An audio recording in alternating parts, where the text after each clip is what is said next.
Now let us talk about the eligibility for SBI Junior Associate Mains exam. The general age limit for SBI Junior Associate post is 20 to 28 years. For SCs or STs, there is age relaxation of 5 years in upper age limit, while for OBC candidates it is 3 years. Candidates must have a graduation degree in any discipline from a recognized university. Candidates who are in final year of their graduation are also eligible to appear for the exam.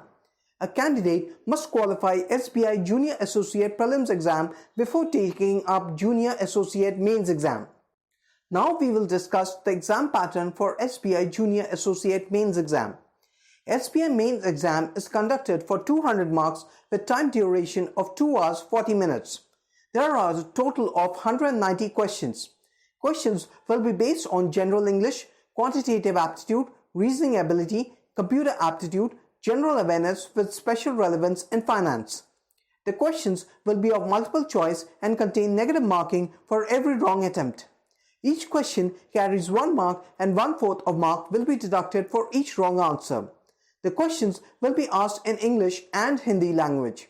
So if you value the content of our video, please like, share, comment and subscribe to the channel.